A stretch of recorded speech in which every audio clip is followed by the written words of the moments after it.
Boa tarde, boa noite, queridas alunas e alunos. Estamos aqui no nosso quarto encontro com uma nova visão sobre a fronteira. Já tivemos, né, uma percepção mais de fronteira como geopolítica, depois as fronteiras de expansão, depois as fronteiras étnicas, e hoje vamos pensar a fronteira desde a perspectiva do território fronteiriço e dos contatos culturais. E aí pensando a particularidade do trabalho da Glória Ansaldúa, que é uma autora menos conhecida no Brasil, e da sua obra, né, de maior referência, que é Borderland, La Fronteira, que é uma obra de 1987.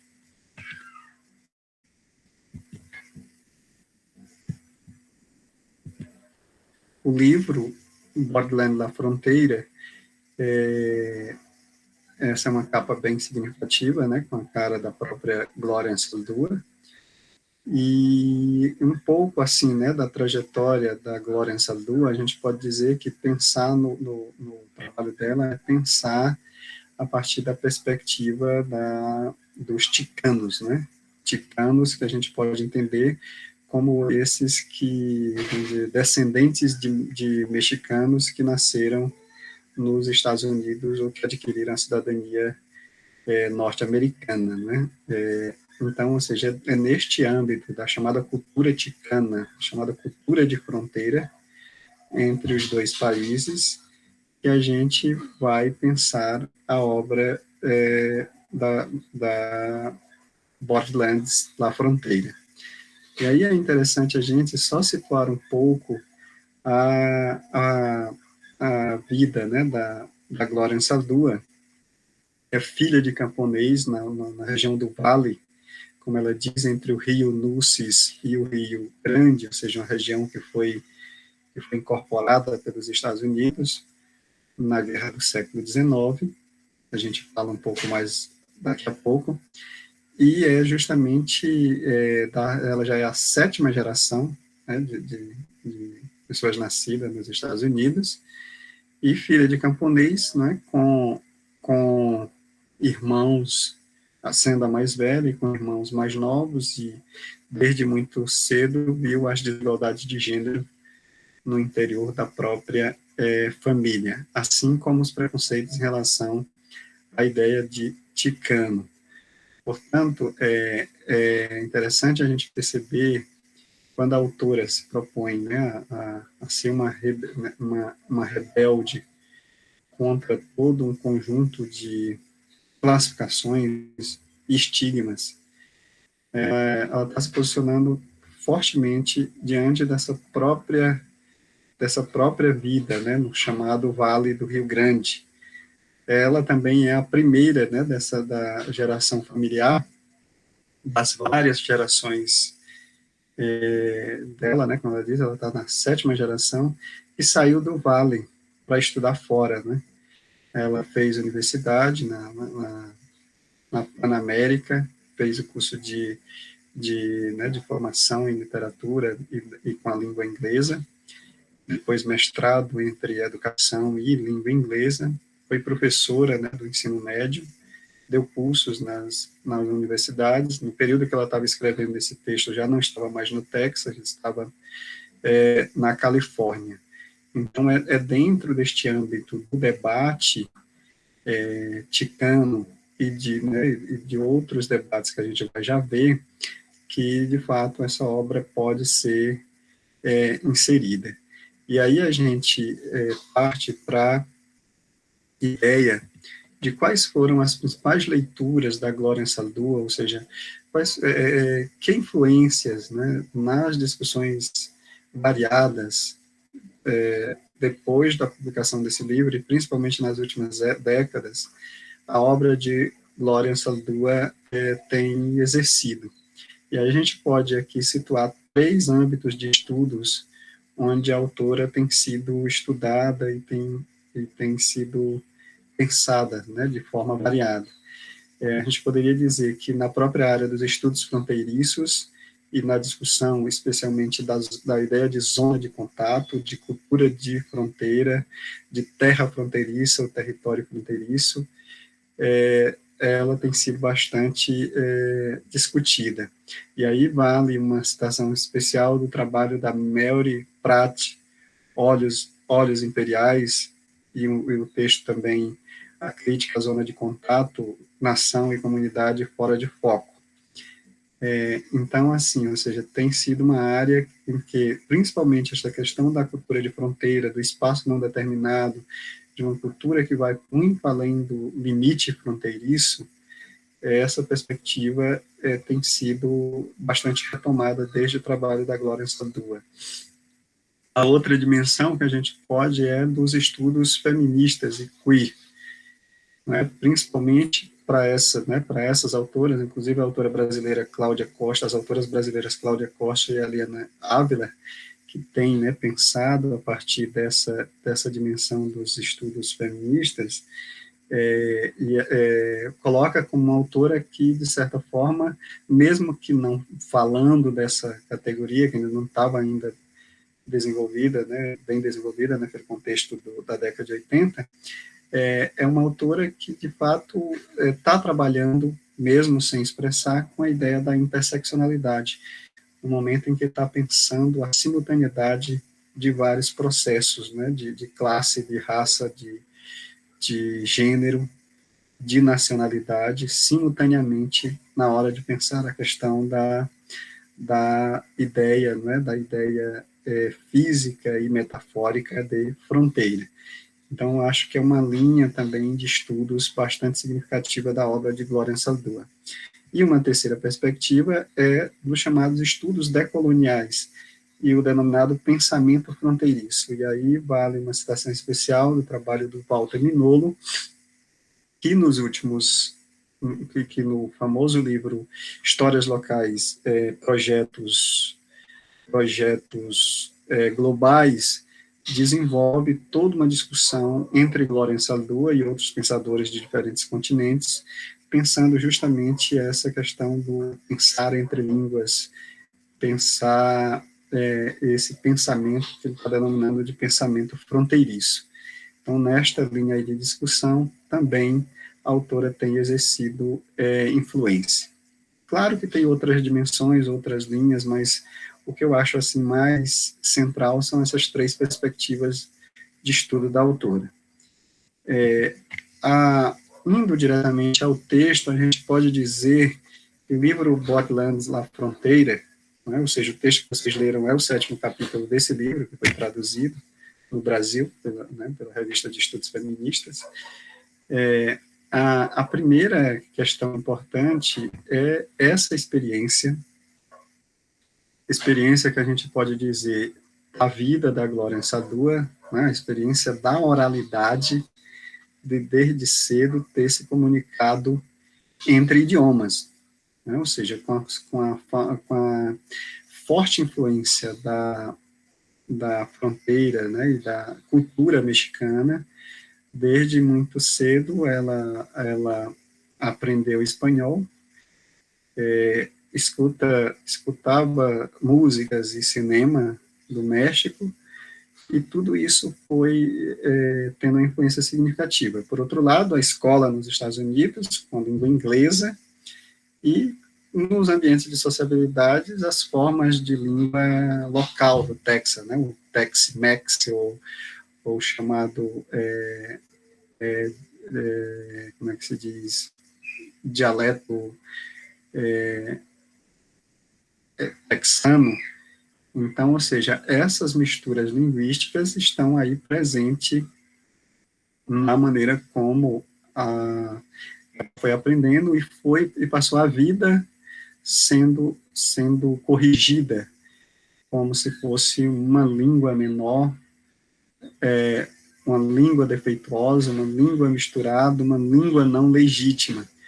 Portanto, a gente pode dizer que esse texto é uma afirmação da oralidade, não é sempre presente na própria trajetória dela, pela escrita, entre línguas. E assim como é um texto que apresenta essa perspectiva da afirmação, né, de várias identidades simultâneas, é também um livro de uma afirmação linguística, né? Aquilo que era visto como não legítimo sendo proposto como uma legitimidade, aquilo que era invisibilizado sendo posto na visibilidade da escrita. Então, eu acho que essa dimensão de um texto todo escrito entre línguas tem muito a ver com essa relação entre oralidade e linguagem, e essa busca da legitimidade de uma língua híbrida, né, misturada, mesclada, né, entre os dois países, e com as expressões específicas disso que ela chama o terceiro país, ou essa cultura de fronteira.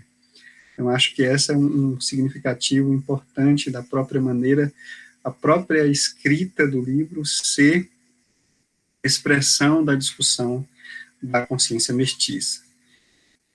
A segunda questão é que, desde o início da carreira, a autora se expressa simultaneamente em diversos gêneros literários. Então, é um texto que, inclusive no capítulo que vocês leram, é isso, né? Ou seja, tem dimensões de reflexões teóricas, tem de manifesto político, tem de diário pessoal e íntimo, né? Como o último tópico sobre o retorno. Então, essa mistura de gêneros, e durante o texto tem muitas expressões, né, de parte de uma ideia de autobiografia, reflexões históricas, poemas, prosas, poemas de outros autores, poemas dela própria, músicas, ditos populares. Então, ou seja, essa variedade de gêneros narrativos são compostos, né? Então, a gente pode ver que é um livro que a principal imagem é a ideia da composição, a partir destes fragmentos de diferentes gêneros de escrita. Então, essa é uma questão relevante. Uma terceira característica importante da escrita da autora é essa escrita entre saberes, onde aí também está sendo mobilizado esta mistura, esta aproximação entre saberes populares, saberes eruditos, né? Afinal de contas, ela tem toda uma formação acadêmica, inclusive na língua inglesa.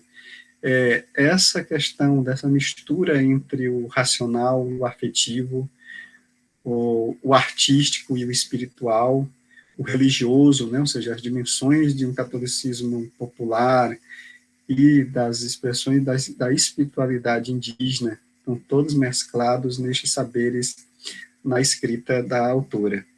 E uma característica importante, isso aparece na entrevista que está no final do livro, é essa relação entre, como ela diz, como é que aparece a escrita, né, para ela, né? A escrita é fundamentalmente produto, primeiro, de um sentimento, geralmente um sentimento de indignação e de rebeldia diante de uma determinada situação.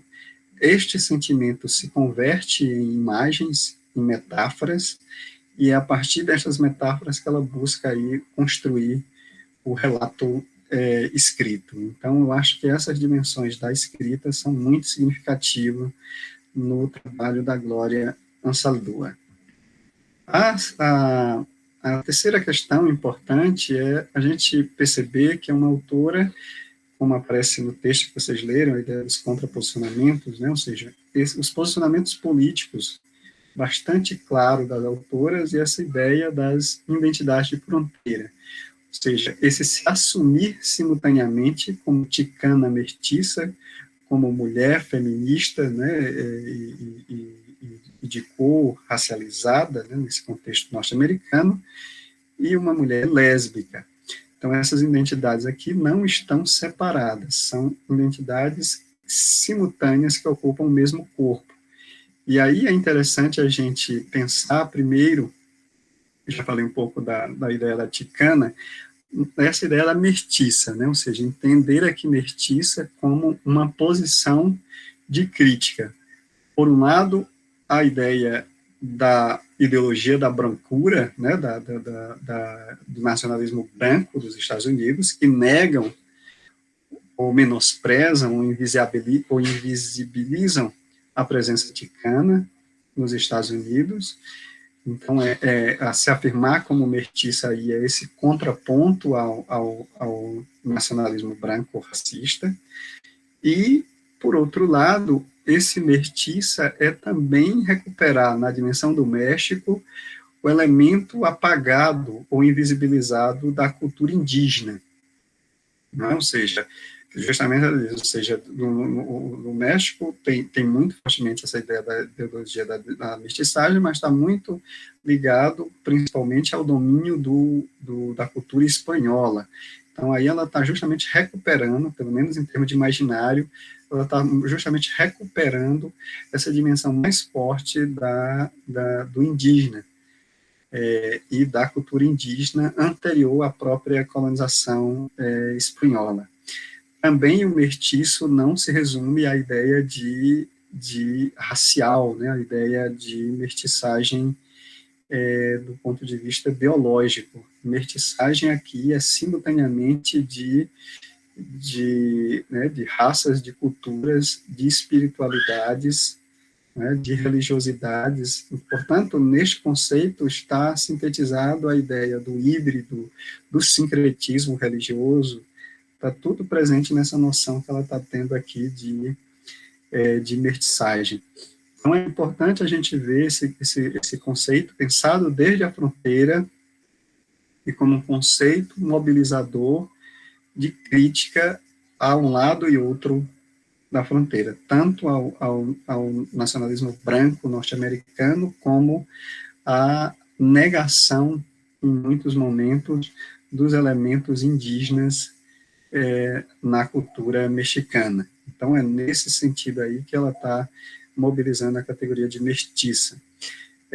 Também está mobilizando a ideia, né, ou seja, se afirma como mulher feminista, que entrou e travou debates com a discussão do feminismo nos Estados Unidos, no contexto em que estava justamente pensando essa ideia para além do feminismo branco, né, de classe média norte-americano, a ideia das mulheres de todas as outras etnias, de outras nacionalidades, de outras raças, né, entre aspas, terem o direito de escrever.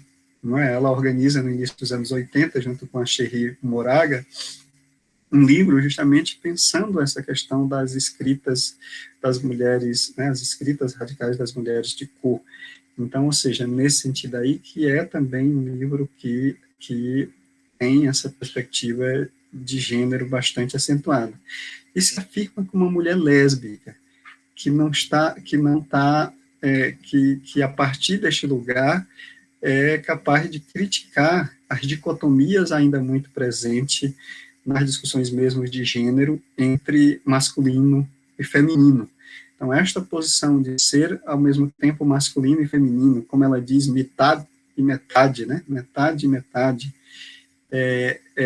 a partir deste lugar, né, dessa posição sexual, que ela está fazendo a crítica aí ao pensamento dualista presente ainda no próprio movimento feminista.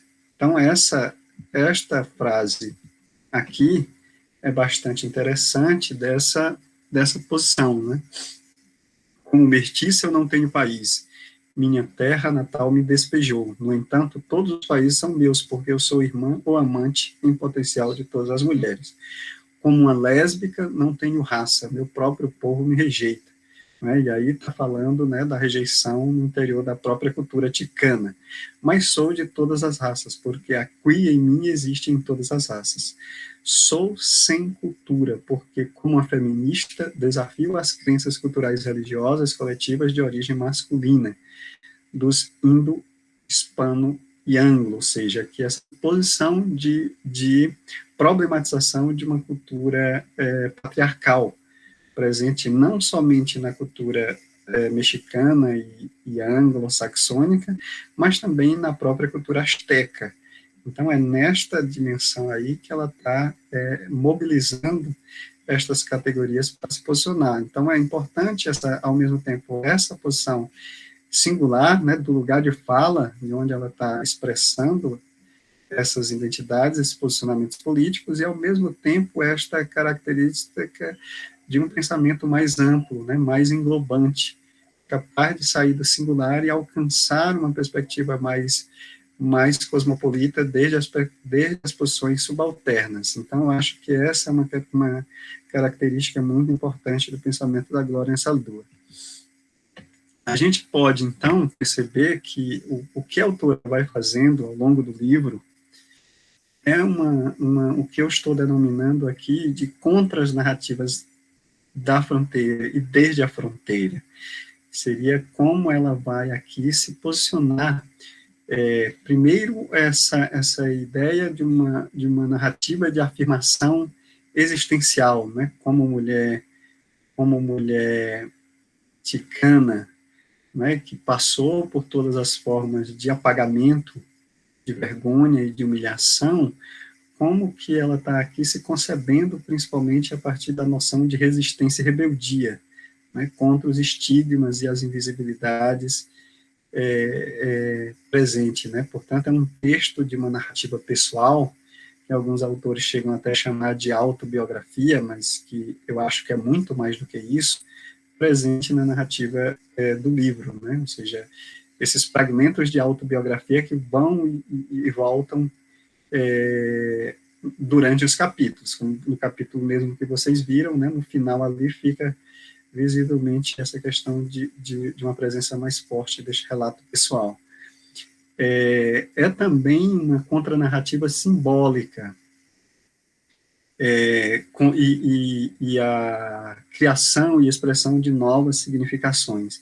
Contranarrativa simbólica, especialmente a partir, né, mobilizando os símbolos nacionais e religiosos, acusando estes símbolos de uma presença patriarcal, né, ou seja, de serem pensados a partir da cultura masculina, e a partir de então, recuperando as expressões religiosas das deusas astecas e de outras culturas anteriores ao povo asteca, de deusas, né, portanto, a presença feminina na própria concepção aí, e, claro, ressignificando os próprios símbolos nacionais.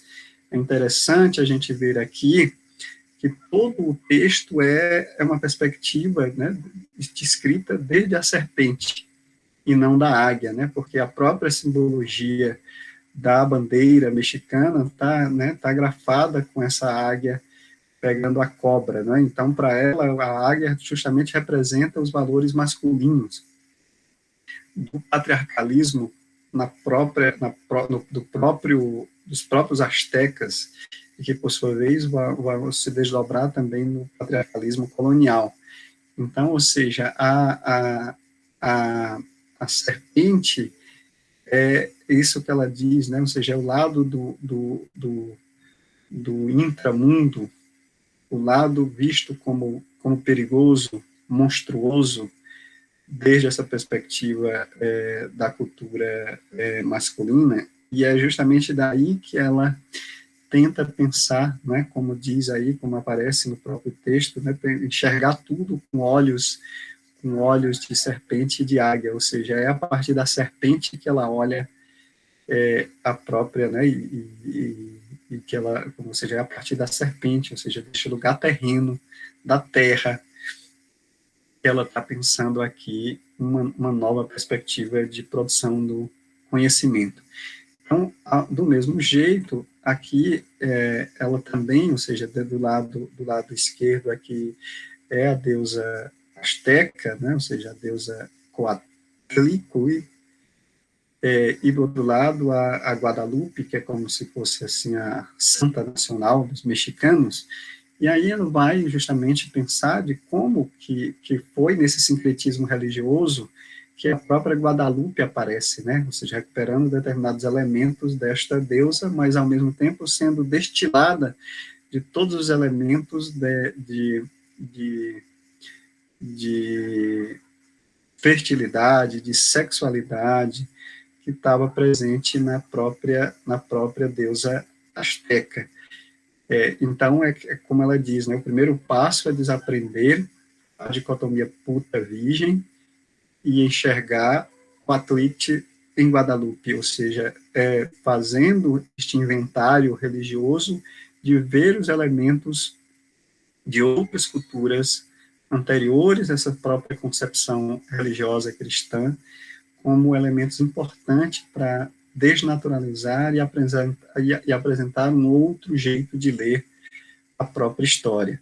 Então, ou seja, essa mobilização dos símbolos nacionais, dos símbolos religiosos, é algo muito importante para nessa, vamos dizer, leitura de contranarrativa da autora. E aí a gente pode dizer também que um terceiro elemento aqui, né, de contranarrativa rebelde, radical, se diz respeito à própria concepção de história, né, ou seja, a partir de lugares e posições de fronteira, ou seja, qual é a narrativa histórica que está posto aqui ao longo do texto. A gente poderia dizer que, estou aqui chamando esse quarto ponto de tempo fronteiriço, por a história uma peneira, como ela chega a denominar no próprio texto, poderemos dizer que se trata de pensar várias concepções de história simultaneamente, de maneira entrelaçada no texto, né? Ou seja, aqui eu faço um esforço de separar, mas tudo isso está junto na própria confecção do texto. Mas eu poderia dizer que uma primeira dimensão tem a ver com o tempo histórico do próprio fenômeno ticano e a dominação dos Estados Unidos. Podemos dizer que este tempo histórico do ticano remete à própria guerra entre 1846 a 48 e ao tratado derivado, né, quando o México perde essa guerra para os Estados Unidos, quando os Estados Unidos, naquela projeção de avanço da fronteira, que vocês já viram, né, contado desde a visão do pioneiro, lá no texto do Frederick Turner, aqui a gente vê do outro lado, né, ou seja, desde a concepção de quem perdeu o território, né, então, ou seja, é ali, ou seja, quando os Estados Unidos anexa cerca de 42% do território mexicano e aumenta cerca de 15% do território dos Estados Unidos, no famoso Tratado Hidalgo-Guadalupe, de 1848, é neste momento que, para a Glória Sadua, aparece o fenômeno dos ticanos, justamente esses que ficaram do lado norte-americano da fronteira, passaram, portanto, a serem mexicanos vivendo nos Estados Unidos, né, no momento em que aqueles que não, vamos dizer assim, não migraram para o lado mexicano, depois das anexações deste território, passaram a viver, portanto, como estrangeiro em sua própria terra natal. Portanto, essa noção de exílio no próprio território, é algo muito importante que a Glória Sadua retoma em vários momentos de sua obra. Então, é ali que surge, para ela, portanto, em meados do século XIX, que surge o fenômeno ticano, provavelmente aí derivado da própria palavra mexicano, né, com a perda da primeira sílaba, e, claro, ou seja, é um fenômeno que, para ela, né, adquire novas conotações no século XX, né, ademais destes descendentes de várias gerações, como ela mesma, né, da sétima geração já, desde esse contexto aí da guerra, ou seja, os seus parentes sempre viveram nessas terras, né, do Vale do Rio Grande, que antes pertenceu ao México, ela vai aí justamente pensar que o fenômeno chicano se combina, para além desses que já nasceram no território dos Estados Unidos, são de descendência mexicana, também com os que foram em décadas, já na segunda metade do século XX, para o trabalho braçal nas lavouras, né, nessa região dos Estados Unidos, chamados braceiros, também fazem parte, para ela, dessa identidade ticana, como também os imigrantes, os que ela chama os morrados, os que atravessam ilegalmente e entram nos Estados Unidos. Então, é esta configuração básica que ela está aí pensando. É interessante que a gente também pense que este fenômeno ticano, ou seja, a própria história pessoal da Glória Sadua na década de 60 e 70, portanto, nas décadas anteriores à escrita do livro, teve presente essa questão toda da discussão de uma identidade ticana, ou seja, transformar aquilo que é visto como elemento negativo em uma identidade positiva. É interessante que na década de 60 isso está ali, né, ou seja, no mesmo contexto que está acontecendo a luta pelos direitos civis dos negros nos Estados Unidos e com as campanhas de afirmação da identidade negra como algo positiva, os ticanos também estão expressando essa ideia, né? Ou seja, aqui é o chamado Manifesto Ticano do início do século, do início da década de 70, que justamente visa essa afirmação da identidade ticana no contexto dos Estados Unidos, transformar aquilo que é estigma em um elemento positivo de auto-identificação. Só que esse primeiro movimento ticano, ali na década de 60 e 70, se afirmava muito com os elementos da masculinidade, e, portanto, a Glória Sadua, neste outro momento, está justamente criticando também o machismo, as expressões patriarcais presentes dentro do próprio movimento ticano. Então, é interessante a gente ver essa questão em vários momentos do texto, né, principalmente naquele tópico chamado Dia da Ticana, tudo mais, né, ou seja, essa questão sobre os homens, que aparece como outro tópico no próprio texto, tem muito a ver com esse contexto dentro do próprio movimento político ticano nos Estados Unidos nestas décadas anteriores à própria escrita do livro. Então, a gente segue aqui. Então, é interessante, portanto, essa configuração específica da história ticana. Agora, essa história ticana, ela se conecta com a perspectiva de pensar uma história que seja contada do outro lado da fronteira, muito diferente da história norte-americana, que acentua a ideia da fronteira como espaço de liberdade, de oportunidade, de empreendedorismo, de terras livres, como a gente viu no texto clássico, que é muito presente, né, na historiografia norte-americana, e que ela estudou na escola, e que ela está se contrapondo quando ela escreve, né, e está pensando esta história específica dos ticanos, né, a partir da perspectiva daqueles que perderam os territórios e que tiveram, portanto, seu território, vamos dizer, anexado pela potência dominante vizinha. Também a autora dialoga com toda a questão do tempo histórico do colonialismo espanhol, né, e do patriarcalismo, e da maneira como esse sincretismo foi apagando elementos das culturas anteriores, né, as culturas indígenas, e também contextualiza um tempo histórico dos próprios astecas, porque também ela não está aqui, ao recuperar os elementos indígenas, ela não está aqui, vamos dizer, romantizando a cultura indígena asteca, está vendo também os astecas como um povo dominante, né, que guerreou e que, vamos dizer, humilhou povos indígenas anteriormente, no seu processo de militarização e de centralização do poder, e também está percebendo o patriarcalismo não só no colonialismo espanhol, mas também vamos dizer assim, nessa concepção mais centralizada e militarista e guerreira do povo asteca. Então, ou seja, ela está aqui, portanto, no momento em que ela está tentando pensar essas simbologias astecas, né, recuperando aí principalmente as deusas e não os deuses, também nestes elementos vamos dizer, de diálogo com essa história asteca e com essa história colonial de ênfase no masculino. Então, é a partir desta dimensão aí que é interessante a gente pensar que elementos dessa história colonial e da própria história asteca ela está retomando ao longo do texto. Mas é também um texto que a gente pode dizer do tempo da memória e da experiência pessoal dela e da família.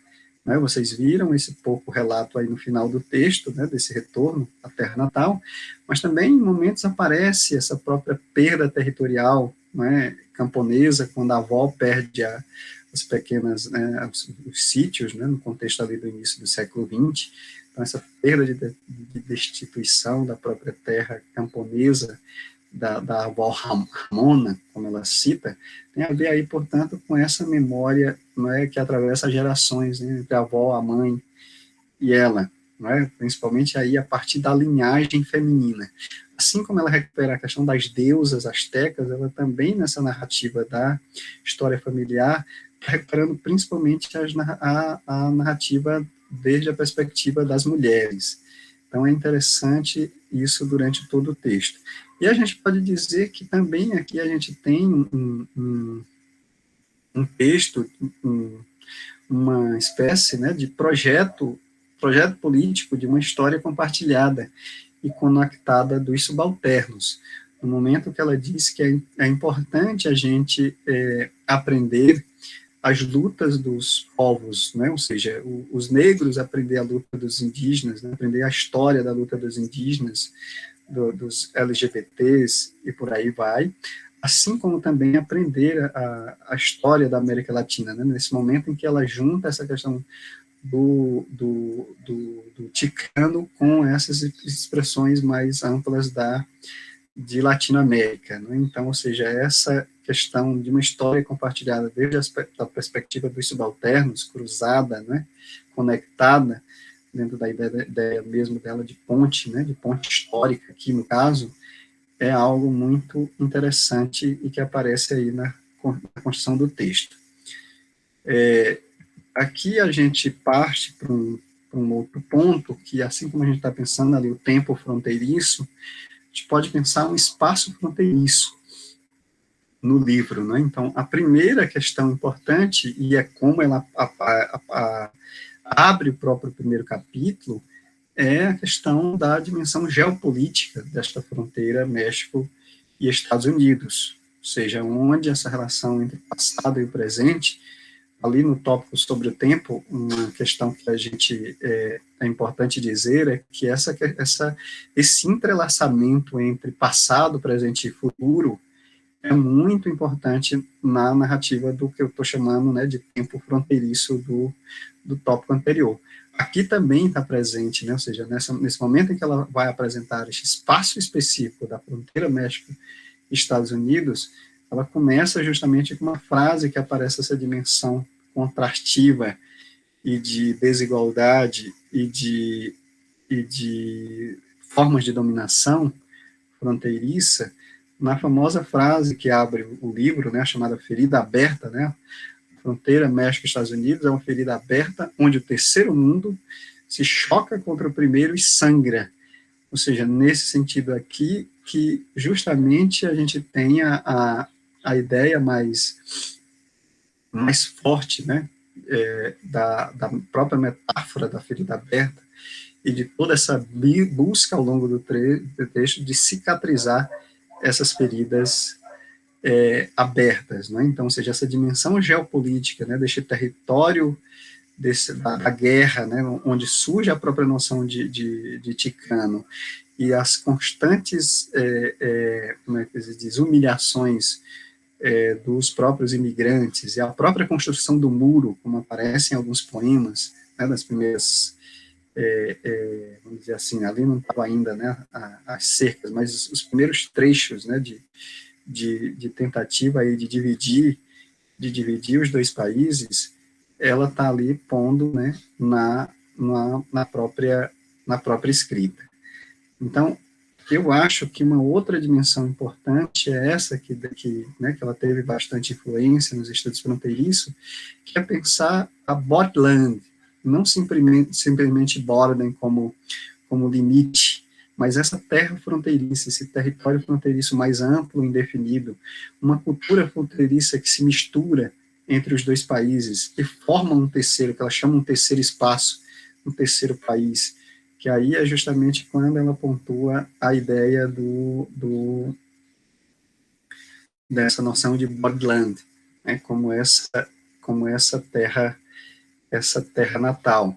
Mas, ao mesmo tempo, essa dimensão também desta terra natal, da homeland, com a borderland, essa junção de borderland com homeland, também remete tanto a esses lugares de origem e esse retorno que aparece no último tópico do texto que vocês leram, mas também a própria ideia de que é dali, ou seja, daquela região, ou seja, o primeiro capítulo do livro se chama Aztlán, Homeland Aztlán.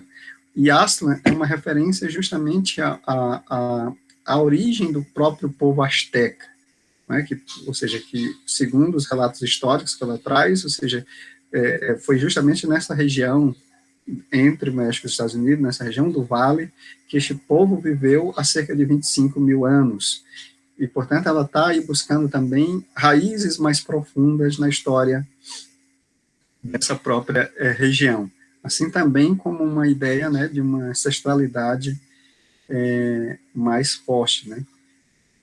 Ou seja, os ticanos, portanto, não são simplesmente aqueles que estão em um outro país, né, descendente mas que naquele mesmo lugar, há muitos séculos atrás, povo que antecede os próprios astecas, migraram desde ali em direção a Oaxaca. Então, ou seja, essa questão é importante nessa ideia da discussão do Bodland e desta cultura de fronteira, elementos que tanto se combinam no tempo presente nessa região, como elementos simbólicos que remetem a tempos passados e à própria origem indígena. E esse lugar de origem é também esse lugar de memória, de afetos e do próprio retorno que aparece ali no final do texto. Uma outra dimensão de espaço, então a gente tem aí a dimensão do espaço geopolítico, não é, desse mundo, do primeiro mundo com o terceiro mundo, e todas as desigualdades que isso gera, esse espaço de cultura compartilhada, e esse espaço que se desloca, né, esse território, corpo fronteiriço, nessa dimensão aí não separada, coloquei aqui uma barra, mas melhor aí é não separada, essa categoria de território e corpo. O corpo, o território muitas vezes o corpo muitas vezes é a metáfora do território, como aparece em determinadas passagens do livro. Então, ou seja, de que o espaço fronteiriço é também onde as pessoas estão, ou seja, onde os ticanos estão, não é? E que se encontram com esse outro, não só neste território específico da fronteira, mas para todos os lugares que migram. O espaço fronteiriço, as fronteiras também não é só essa fronteira cultural, é também fronteiras psicológicas, sexuais, espirituais, e que, portanto, nessa dimensão, o espaço fronteiriço está presente em todos os lugares que se encontram pessoas convivendo no mesmo espaço com percepções e com mundos diferentes, que é justamente essa noção da copresença em um mesmo espaço. Então, nesse sentido, existe uma dimensão de uma fronteira física e de um lugar específico, como é o Vale do Rio Grande, mas, ao mesmo tempo, essa dimensão territorializada da fronteira se desterritorializa para todos os movimentos das pessoas que se encontram aí, né, nessa relação, vamos dizer, fronteiriça nos diversos lugares de encontro com o outro. Né? Então, ou seja, essa é uma perspectiva importante para a gente pensar aqui como espaço fronteiriço no livro. E aí, isso é uma imagem, né, da região em que ela nasce, no Vale do Rio Grande, na região sul do Texas, e justamente esse Tamaulipas foi justamente era o estado que pertencia à região que ela nasceu antes da conquista norte-americana. E aí a gente passa aqui para o último ponto, que é o que a gente pode aqui, estou pensando, ou seja, essa consciência mestiça da Glória Anzaldúa como uma epistemologia fronteiriça, com diversos saberes que se conectam e se sobrepõem na construção do próprio livro. O primeiro tipo de saber que está presente, né, de uma ponta a outra do texto é um saber metafórico. A importância da palavra, como a gente já viu, ou seja, na própria escrita, a imagem antecede a escrita, né, para a Glória Anzaldúa. Então, essa ideia das imagens que vão aparecendo ao longo do texto, né, a imagem da serpente, a imagem da ponte, a imagem da greta ou rachadura, a noção de ferida e cicatriz, a noção de luz e sombra, né? Então, todas essas metáforas, elas vão compondo o próprio texto, e a gente pode saber aí, pensar que existe todo um saber imagético presente na construção do Bodleian, A Fronteira. A outra questão que está presente no próprio texto que vocês leram é o que eu estou chamando aqui de um saber flexível, tolerante às contradições, em direção a um terceiro elemento, ou seja, o que a gente poderia dizer aqui, parafraseando o Guimarães Rosa, a terceira margem do rio, né? Então, inclusive critica, né? Não basta se posicionar do outro lado, é preciso aí justamente procurar e construir pontes para construir um terceiro espaço, que é também uma metáfora da própria condição ticana, né? Que ela está denominando de terceiro país, né? Ou seja, não é nem o México nem os Estados Unidos, é uma outra coisa. Assim também ela está pensando nas diversas situações de alcançar esse terceiro elemento para além do nós e dos outros, né, das polarizações. Então, e aí, justamente, é a partir desta posição que ela critica todas as dualidades do próprio pensamento ocidental, ou seja, essas dualidades que dividem o sujeito do objeto, né, na própria concepção de ciência moderna que temos, essa dualidade que divide de corpo e espírito nas nossas concepções religiosas, as dualidades que dividem saber racional com saber mais afetivo e sensível. Então, para ela é preciso combater todas essas dualidades e procurar aí justamente essa dimensão de ligação. Também podemos dizer que está presente um saber que eu denominei aqui psicanalítico, espiritual, fronteiriço, e problematiza todos esses elementos, né, vivido por ela, né, de rejeição, de humilhação pelos outros, de auto-humilhação, de ser posto nas sombras, né, e essa questão que tem a ver com esse esforço de autoanálise que a autora faz ao longo da vida, né, nessa própria noção do inventário que ela faz, né, das culturas, do que está, né, ou seja, isso está marcado a vida, né, ou seja, a professora que tratava, né, e que trata os ticanos com estigma de dizer que não sabe falar a língua, as expressões, né, racializadas do próprio posto, né, da Glória Saldúa. Então, todas essas questões estão postas aqui como essa tentativa de pôr na luz, né, pôr luz nas sombras, problematizar o recalque, problematizar o subconsciente, né? E, claro, ela traz para isso elementos, né, não de uma psicanálise também, né, muito ocidentalizada, né, com muitos elementos do machismo, com muitos elementos da cultura grega. Nada, ela desloca para justamente pensar aí elementos da cultura feminina asteca, para retomar aí essa recuperação, né? Ou seja, os elementos da serpente, as sombras, a noção de monstro, é tudo retomado pela autora, não é? Como ela denomina algumas vezes de besta sombra, é tudo retomado pela autora nesse sentido de escavar aquilo que está mais escondido dentro de sua própria psique. E, portanto, que para ela é sempre isso, né? Ou seja, a mudança é primeiramente essa individual, essa interior, para poder pensar qualquer uma mudança mais externa. E, portanto, essa noção do duplo, né? Do eu que nega parte de mim, né? Ou seja, eu, no caso dela, ela é descendente de espanhola, mas que nega, né, que vários ticanos que negam a raiz indígena, portanto, afirmar a cultura indígena vamos dizer, jogar luzes nas sombras, né? Então, esse duplo da própria psique norte-americana que rejeita o México, e que ela diz no próprio texto, né, o México é o outro dos Estados Unidos, que precisa ser tematizado.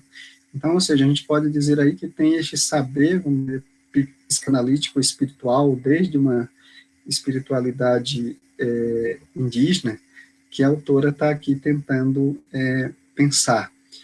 Como também a gente pode dizer que a crítica, inclusive na entrevista final, a autora faz uma crítica do pensamento pós-colonial, de um determinado saber pós-colonial, que ainda fica pensando em forma de dicotomia, nós eles, né? Os ocidentais e nós, os americanos, por exemplo, né? Ou seja, o branco, nós, os negros, né? Então, para ela, essas dualidades não dá conta, e por isso, desde um saber ticana, desde essa posição, né, de mulher ticana, e com essa convivência entre culturas, ela prefere a denominação né, da expressão espanhola nós outras, ou seja, esse nós outras separado, que dá a ideia simultânea do eu e dos outros, não como barreiras, mas como pontes, novamente, né? Então, ou seja, desde essa perspectiva que ela está pensando, né? E aí ela faz, né, uma crítica, né, na entrevista, inclusive ao Homi Bhabha, dizendo que, ou seja, os Estados Unidos, naquele momento, estava, né, já incorporando esses intelectuais do exílio, esses intelectuais pós-coloniais, nos debates na academia, e ela justamente está dizendo que, ao mesmo tempo em que o Homi Bhabha chega nos Estados Unidos e tem a maior audiência, ela, que é uma espécie de exilada dentro do próprio país, né, que é essa expressão, né, que ela cita muito, não tem audiência, não tem público, não é reconhecida, né? Então, a gente pode dizer que existe uma epistemologia própria ticana, que não é simplesmente uma epistemologia pós-colonial, mas é uma epistemologia dentro dessa própria perspectiva, né, desses cruzamentos que a autora está aqui fazendo. E, claro, a gente pode saber que esse saber ticano tem, portanto, elementos do que ela chama nahualismo, xamanismo, nepantismo, né? Chega no texto que aparece a ideia do nepantismo mental, que ou seja, elementos da cultura indígena, né? Dos povos indígenas mexicanos, que se aproximam muito, né? A gente pode dizer aqui, e aí poderia até pensar algumas questões semelhantes, né, com as discussões do perspectivismo do Viveiro de Castro, mas eu não entrei nessa discussão, mas que tem um momento no texto que ela fala, né, tornar-se uma narwhal, né, que remete aí, né, ao povo indígena, capaz de se transformar em uma árvore, em um coiote, em uma outra pessoa. A própria noção de Nepantla tem a ver com essa questão de não estar nem num lugar nem no outro, de ser estrangeiro em qualquer lugar. Mas também a ideia do neplantismo, como ela diz, é uma forma de ler o mundo, onde se junta a leitura, a escrita e a fala, não é? Desde essa perspectiva do que ela está pensando, né? Então, eu acho que essas são as considerações importantes, né? Ou seja, de alguns elementos do trabalho da Glória Ansaldúa. Para terminar, a gente pode, né, ver essa crítica que ela faz no próprio texto que vocês leram, né? A mestiça tem que se mover constantemente para fora das formações cristalizadas, do hábito, para fora do pensamento convergente, do raciocínio analítico que tende a usar a racionalidade em direção ao objetivo único, o modo ocidental, para um pensamento divergente, caracterizado por um movimento que se afasta de padrões e objetivos estabelecidos, rumo a uma perspectiva mais ampla, que inclui, em vez de excluir. Muito obrigado.